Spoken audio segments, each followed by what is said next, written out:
房貸族拼買房，水岸第一排能買嗎？千萬賠售案例加3大缺點一次看懂。先說結論水岸第一排可不可以買？當然可以啊，但是你要注意地段，不然很容易會發生賠售的事情。嗨，我是買房阿元，訂閱買房阿元，我先祝你老了有房也有錢。我們上一支影片聊了，擔心你家變成猛鬼社區嗎？如果你還沒看的話，可以看一下。那今天我來跟你討論，水岸第一排能買嗎？那這次來聊一個會員朋友問我的問題，就是他看很多那個水岸第一排賠售的新聞，他覺得很奇怪例如說這個水岸景觀宅失靈，淡水河首排豪宅持有12年，賠售1000萬。他講的是淡水的怡海大院然後新聞中也提到中和的遠雄左岸香榭園也賠售了550萬所以他就覺得很奇怪。之前不是大家都說水岸第一排是什麼夢幻逸品啊，有錢也買不到啦，有行無市啦，那怎麼會一直出現什麼賠售的新聞好問題這真的是個好問題所以我們今天就來討論說，水岸第一排真的是無敵的嗎？先說結論，水岸第一排無敵的前提是什麼？我靠，還是地段還是地段，而不是那個景觀又是那個地段。銀行鑑價這就看你地段你給他的就是地址，然後要調謄本的資料還是以後銀行來要附上那個陽台照片，然後來看你的景觀有多強，來決定鑑價的成數我舉2個例子你就知道了。三芝飛碟屋，它不只是那個水岸它是北海岸第一排那時候的廣告 slogan 是這樣，北海岸第一排然後海灣新城水岸第一排海灣第一排那他們現在房價怎麼樣是不是其實也是有漲但是就是你藝高人膽大，你敢做再去做可能你是那個廢墟靈異直播探險那你去買一個然後整天在那邊開直播。所以水岸第一排這種東西還是看地段否則又會出現了要買你去買的這種情況。水岸第一排能夠無敵的前提是什麼？當地的生活機能還是要強還是要強，而不是說你就在一個山上然後你的景觀超級厲害，然後你的價格就可以超級高，然後一直漲，不太可能，還是看地段。例如說高雄的遠雄的 One 跟國城定潮，這個都算是水岸房，都算我講的是都算。雖然它離那個真正要下水還有一段距離，但是它高樓層目前的話中樓層就可以了，以後會被擋。高樓層的話可以看得到海而且看得到什麼西子灣出海口，那很屌那是很屌那個旗津的燈塔西子灣的出海口，那你季節對了的話，那個夕陽会從這中間給它落下去那真的很厲害，非常厲害。然後晚霞漫天這樣可是他自己生活機能夠強他就在新灣區他那邊3座商圈捷運站3間百貨公司雖然生意不好亞洲新灣區各種建設積極發展中，就這樣還是無敵的，地段太好，就是這樣。你看那個遠雄高雄總圖旁邊國城定潮在高軟高雄軟體園區走路就會到，它又有高樓層的海景，這個要怎麼輸？其實國城定潮的海景我真的講起來會略輸那個The One它自己非常的高嘛這是一點，它到65樓我說住宅的話到65樓，公設層在這最上面。那國城定潮的話也不差，但是如果你的樓層不夠高，那你就是看那個高雄跟旗津中间的工業中島那個我個人認為還好，沒什麼好看的，那時候工廠都那樣。好，那你要看旗津還要遠遠的，然後停一些輪船，然後一樣那個光線有對的話，那些輪船超大的船在貨櫃上會很像浮在空中，就是那個海的顏色跟天空的顏色大概是看起來超級相似那個就好像貼圖那邊貼一個船上去這樣很特別很厲害。他們還不是真正意義上水岸第一排，但是生活機能極好就 OK 了。反正之後亞洲新灣區還會出現很多個高樓來搶這個水岸第一排的頭銜就對了。再來你要知道買水岸第一排的優點跟缺點。既然我們提到了水岸房，就來順便聊一下優缺點首先講優點，優點當然是怎樣，生活品質更好嘛。外國有研究指出長期這要注意聽長期居住在海岸1公里以內的人，罹患精神疾病的幾率比住在50公里外的人降低約 22%。心理學家認為親近海洋有助於提升幸福感跟身心健康。哇，台中海線对所以很多退休的人士就會想去找海景房啊，或者河景房來住啊，身心愉悅。哇，如果是真的是這樣的話，那這個真的是很不錯的一個優點呢，它可以降低你罹患精神病，好厲害啊！因為這我以前都沒想到。來，第二個優點是無可取代的景觀跟永久凍。廢話，永久凍具啊，不然它是突然要蓋一根那個什麼風力發電插在人家前面這沒什麼好講的。那你的風光都不會被擋住。第三個優點是高隱私性，你就沒有對面鄰居嘛，你自己第一排嘛，你要裸體在家裡跑來跑去，應該也沒什麼關係吧？我們不是新加坡，你在家裡你要裸體就裸體接下來我們講缺點缺點是濕氣重，本來就是這樣，台灣濕氣本來就很重。好，濕氣重是一回事，但是我之前去建材站然後看那個五金鉸鏈的廠商，德國的，就他跟我們說什麼？他跟我們介紹說，台灣都是要特規的生產線，工藝上要再加一個什麼東西，因為對於他們那種大陸氣候的國家來說，台灣的氣候根本就像泡在水裡。我靠，有這麼嚴重嗎？我不知道是現場銷售的那個話術還是什麼，泡在水裡總之就是很難想象。那你家旁邊就是水那之後這個濕氣的問題可能會稍微嚴重一點。我個人認為在高雄其實還好如果你在北部又是水岸的話那就很嗨了，你大概就是除濕機開整天然後再來是高雄還有台風台風是全台都有，但是就2024不是2顆從高雄登陸的台風，你是高雄的海景宅，那你就是台風第一排，你要直接正面硬剛那個台風，感覺好嗨非常的嗨。當然旗津會先幫你擋大概就是這樣，擋不了多少。那再來是第二個缺點蚊蟲跟異味那你就靠近水邊嘛，那蚊蟲會比較多一點蚊蟲比較多。如果你是低樓層的話你又是河景房的話，那河流又會有水味的問題，海有海的味道嘛，對不對那個海的味道有人喜歡有人討厭嘛，然後有一些什麼死魚爛蝦那邊曬下去就臭總之就是這樣。好，那個淡水的話，不是淡水河是淡水淡水的河流的话，那水位降低那個污泥的味道有可能会被太陽這樣曬出來，就臭就是天然的臭。來，第三個問題，西曬嚴重。我們前面講的永久凍具跟這個有關係，因為沒有另一棟樓來幫你加減遮擋一些陽光所以如果你是西曬房的話，會非常的曬，超級的曬。像高雄我剛剛講的那些，它真的是把西曬第一排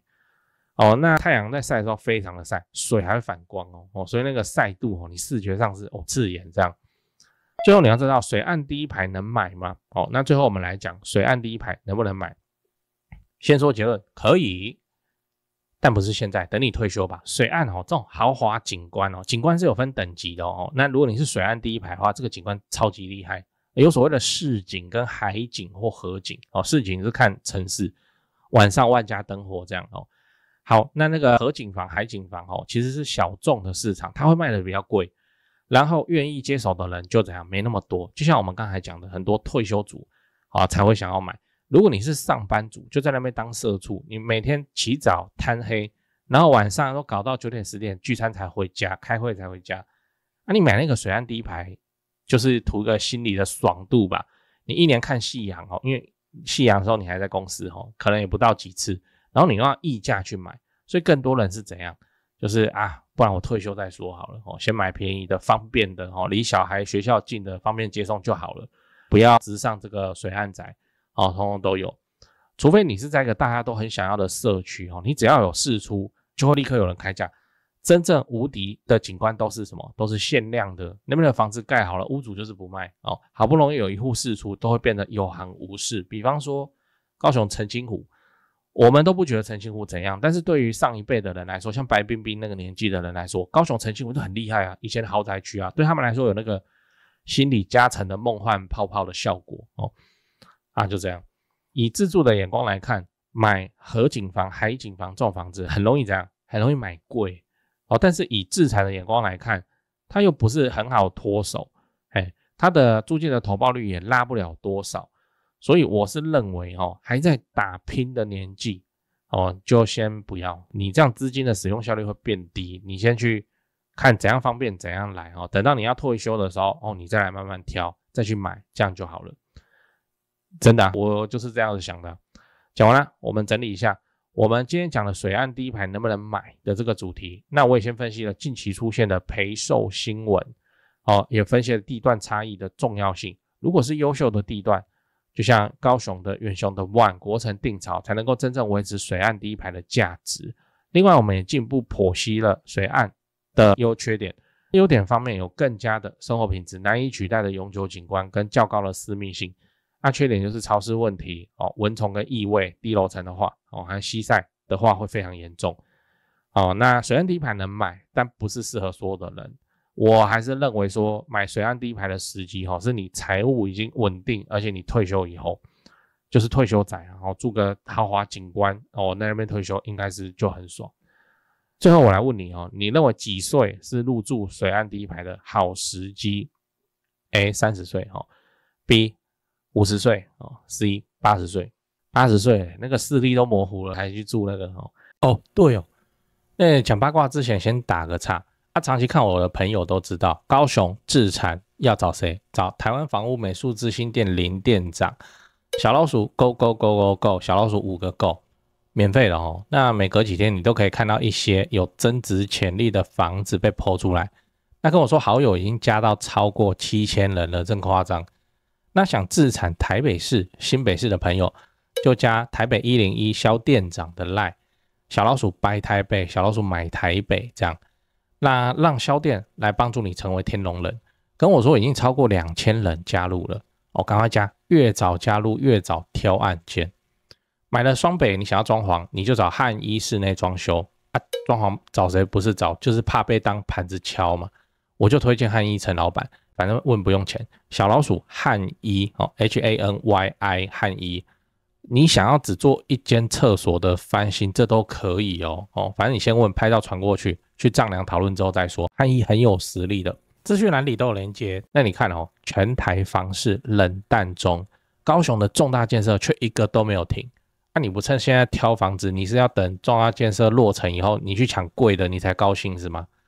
加入買房阿元的 YouTube 頻道會員，我把高雄置產增值的寶藏都埋在那裡了。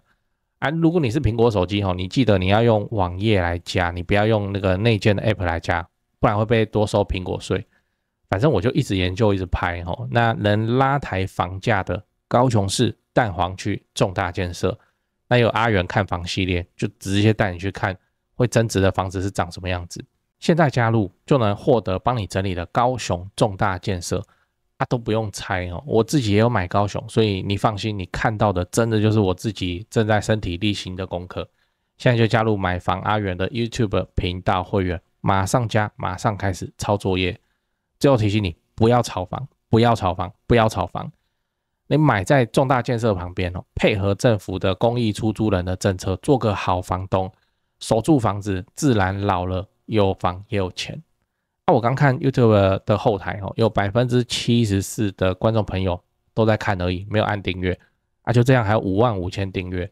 那就麻煩你幫我按訂閱，應該不久後就10萬了。10萬有什麼好處這樣我就會比較爽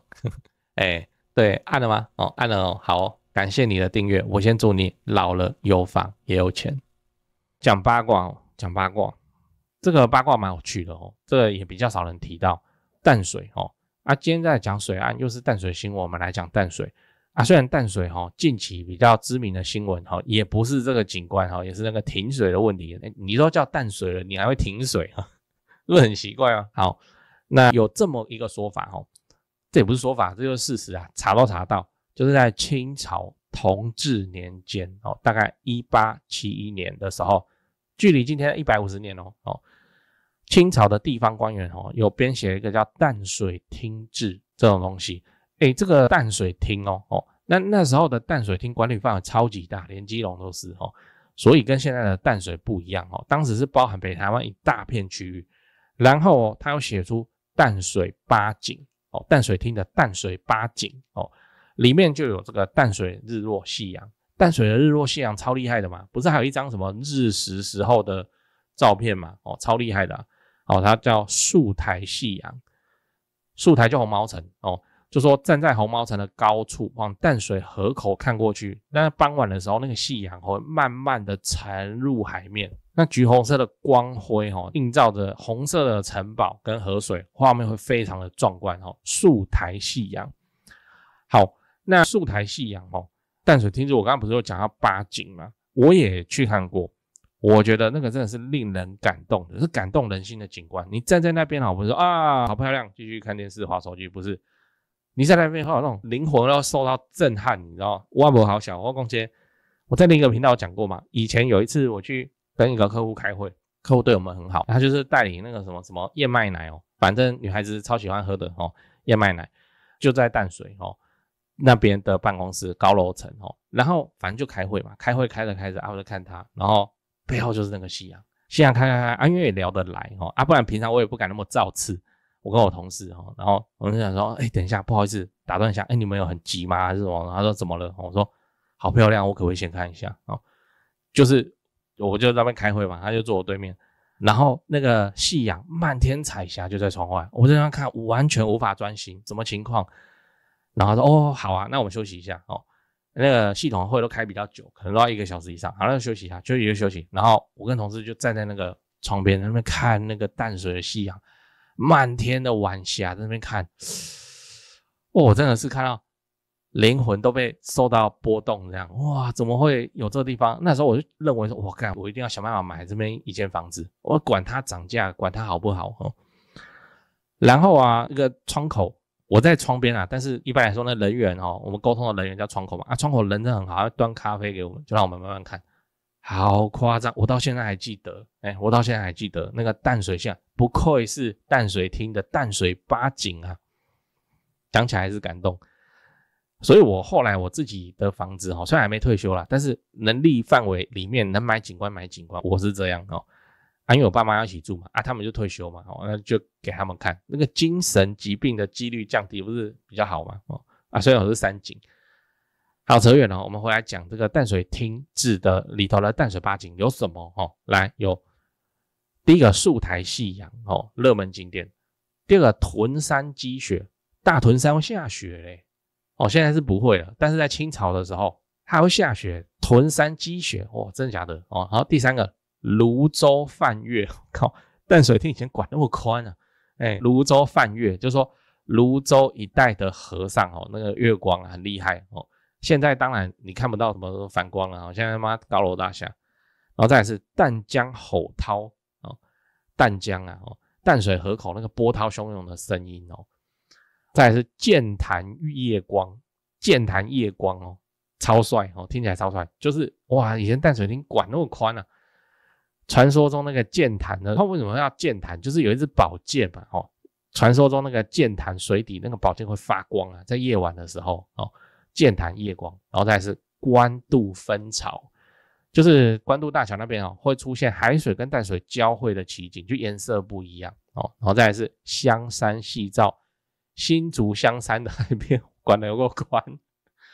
對啊，香山夕照新竹香山海邊的夕陽。然後再來是基隆積雪，基隆給浪雞的籠子那時候還叫基隆基隆積雪，基隆山會下雪以前哇，這清朝的時候氣候變遷你看還沒結束